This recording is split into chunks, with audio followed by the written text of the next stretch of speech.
And my job apparently, and probably today, is to be inspirational and sort of intuitive and kind of kick this conference off, maybe with a little bit of participation. So I'm going to try and pontificate for about 5-6. Actually, this room fills me with a lot of trauma, because the last time I was in here, I was escorting the Queen around on the Scout Centenary. We had those doors that you came in specially built for. So this is the room I was ticked off by the Queen in, because I was harping on about these two doors here, which were specially built for her entrance. And I mentioned it about 5 times. At the end of about an hour leaning around, she said to me, "I know about the doors, Peter," she said. Not many people would say they were ticked off by the Queen. Anyway, I know today's called Engaging Our Young People. Is it still called that, yes? Is that what the conference is called, Engaging Our Young People? It hasn't changed. That's we good. can change it if you want. No, because I based the next hour's speech on that. Yes, I've been involved, I suppose, engaging with young people in 2 large institutions, one being the Scouts and one being Blue Peter. And in a sense, they're both outside education. They were a way of trying to engage with young people that wasn't about being in a classroom, being in a space whereby you were, in a sense, teaching them, you were trying to inspire them. And much of the thing about Blue Peter, I suppose, is that it expanded a lot of children's horizons, certainly in the early days about travelling abroad, seeing the world as it was, introducing different cultures. But interesting, a lot of the stories came from children themselves, and a lot of those stories used to be about things they've collected, things that they've seen, things that they've done. So it's very much, they were very much engaged. The Scouts, for example, was, although it has a, can't be careful what I say in case anyone's listening, I mean, it has a very history that is, that has come to life a bit in the last maybe 5, 6, 7, 8 years. But before it was seen as a very slightly old organisation. But the man who kicked it off, Baden-Powell, was extraordinary. Although he was a military man, he was an artist, he was a sculptor, he was an actor. And although he was involved in the Boer War, and that's why he was famous, when he came back to England, he realised, beginning of the 20th century, the world was a very divided place in the sense of equality of wealth. And he wanted to do, he was kind of the Bob Geldof of his day a bit, even though he was a military man. And he wanted to do something, and he started the Scouts. And the Scouts was actually inspirational. It began organically, it wasn't like an organisation. And really what he did was he got a group of his workshop, if you like, was to get a group of very posh kids with a group of very poor kids, and take them out into the countryside, and to do observational things, get them into gangs and things. So it was inspiring, and in a sense, all you experts here are gathered today with that same question. How do you engage with young people? How do you get them to do the things, to realise the context of the world that we're in now? And that's what he did. That was pretty brilliant. My own personal journey, well, without going on too much about, because actors can talk about themselves too much, but I remember in terms of sustainability, environment and preservation, I remember being a very early member of Friends of the Earth. In fact, when I was on Blue Peter, I remember going to a Noel Evans swap shop and swapping my little green book for something completely useless. So I was very aware, even in my youth, my early days, about the idea of wanting to get across to young people the idea of the planet. And that was very early days. And the world has changed dramatically now in terms of the way we think about the planet that we live on. But in those days, it was you were a bit outside the loop, if you know what I mean. And what did I do as a family? Well, some of you may know I did.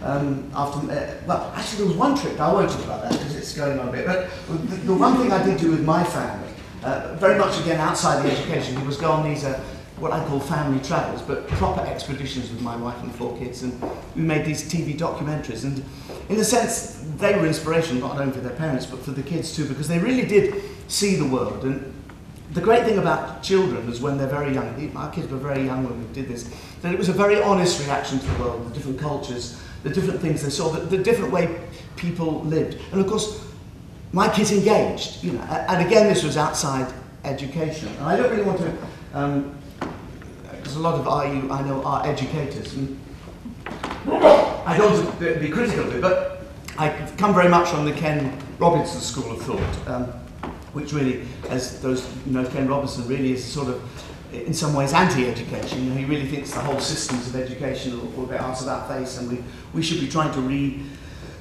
recalibrate all that and teach children in different ways. And I suppose intuitively I had to agree with him. One line that I recently heard him say is that we need to be waking up children to what is inside themselves. And I think that is a very powerful thing, very powerful for what I think all of you are trying to do with young people as well. in terms of sustainability, I think it's almost an innate quality in children. I mean, from my experience of working with young people in different forms in the arts, that they're very interested in the world and preserving it. It's intuitive. It's not something you have to teach them. It's something that when they have something, they want to keep it. When they see something beautiful, they want to preserve it. The question is, what is the spark? How do we engage? Well, what are children like? Well, I think they have a great sense of fairness, a great sense of justice. I think they thrive particularly when they're close to nature. And also, I think the real key is to unleash what, I've probably stolen this, but to unleash the creativity gene. I think that's such an important thing for young people, because when you do that, they are engaged, they are inspired, and then they start to use their imaginations. And of course, I know this is a bit philosophical, but it's happening in many practical ways. Particularly in the arts, people are infatuated by the arts, and some see that as a bad thing. But I see it as a good way of engaging young people, and a good way of getting them to tell stories about the world they live in, and about things that matter to them. And certainly in communities, a lot of you probably involved in things like transition towns. I mean, that is a community thing, and these things kick off. I mean, it's interesting you say about young people, and I know you're a young person, but I've done so many conferences where people say, oh, let's engage with young people. There's no young people here, and I know it's a school day and all that, but the point is, the reality of engaging with young people is having them present. You know, so I think conferences like need to be where there are young people, so that their spontaneity, their imagination kick off. But it's very hard to do, you know, not practical. The other thing I was going to mention was, am I getting on too much? How long have I got? How long have I spoken for? 10 minutes? No idea. No, it doesn't matter. Right? The thing that shocked me a while ago was this thing about well-being of kids in the UK, and the UNESCO report, lots of other reports saying that kids in this country are not, we were way down the list of well-being, and I found that quite distressing, and I still haven't quite personally resolved why that is so. And I know those lists were based on judgment of a bit of possessions, of what you can have, what 20th century kids should have.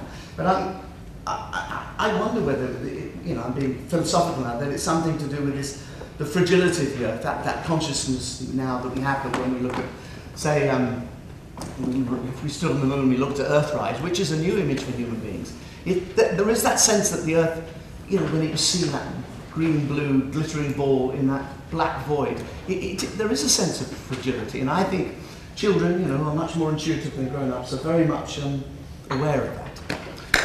The other thing I was going to say was about preservation, sustainability, which in essence means to endure. How do we have an enduring world?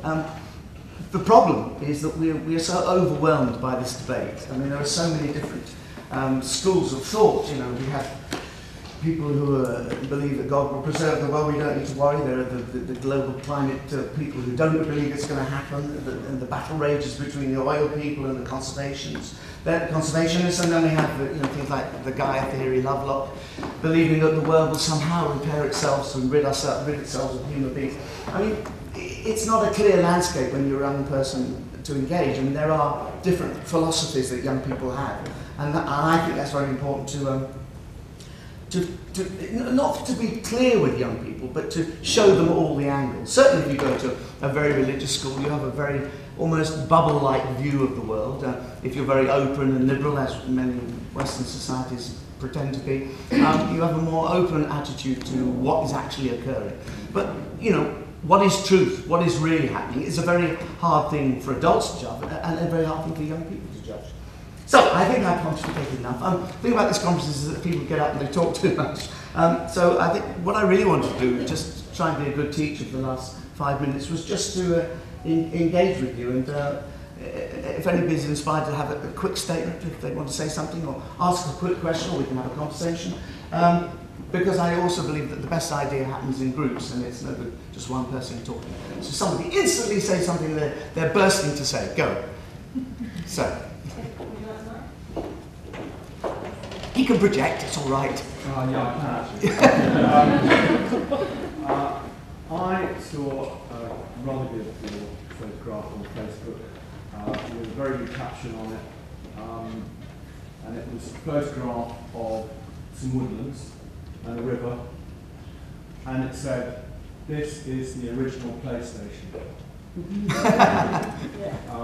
I thought that got a message across that was very immediate and made me think, yeah, of course, even with all the rain we've had, dare I mention it. Yeah, no, and I agree. I think it still is actually. We just don't realise that connection. I think the imagined world is actually not. Oh, we still play in the real world, don't we? And it's still the best place. I'm a gardener myself, and I also want to do more involving with them. I had an idea actually of my own, which I haven't actually talked about really to anybody, but it was to use woodlands as a teaching resource, basically, to get children into them and say, well, explain everything. Any question? Not always bad, because you just get to see more things. Yes? As an actor and as a presenter... I mean, you've got to be quite brave. I mean, I know people don't like making speeches generally. When start the conference, everybody talks about, oh, what are you saying, what do you do? And the same thing goes for kids, and I know teachers have the same problem. You can be well educated, you can be a great teacher, but that process of engaging and making sure people listen to you is a real, it's a difficult thing for some people. Some people are better at it than others. I mean, the acting thing does help. Certainly when I do drama workshops with kids, a lot of that about, I mean, the most inspirational moments, and actually you could, if it happened when you were young, you'd be better at it when you're older. But when you're in a group of kids, say you've got 50 kids in the workshop, now you can guarantee that 5 or 6, 7 of those kids have never stood in front of 45 other kids and said something, told a story, sung something, you know.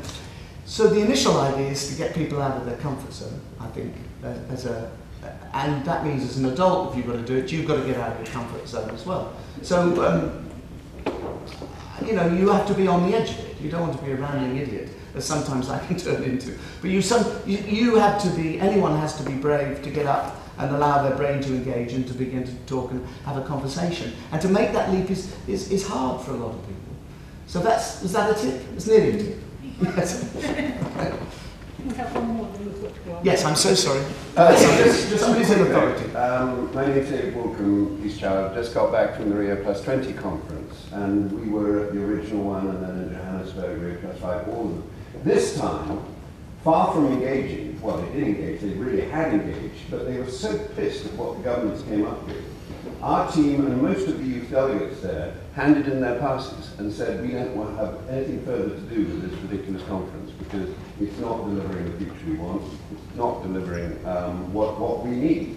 And I think there is a real void and gap in engagement. You know, when I was a young person, we used to go to you know, young Conservatives or young Labour or young Liberal Party dances. That's where you went to meet girls. But no longer, you know, all those youth parties have sort of collapsed. I think there's a real problem in engaging young people in the political process because governments have been so terrible.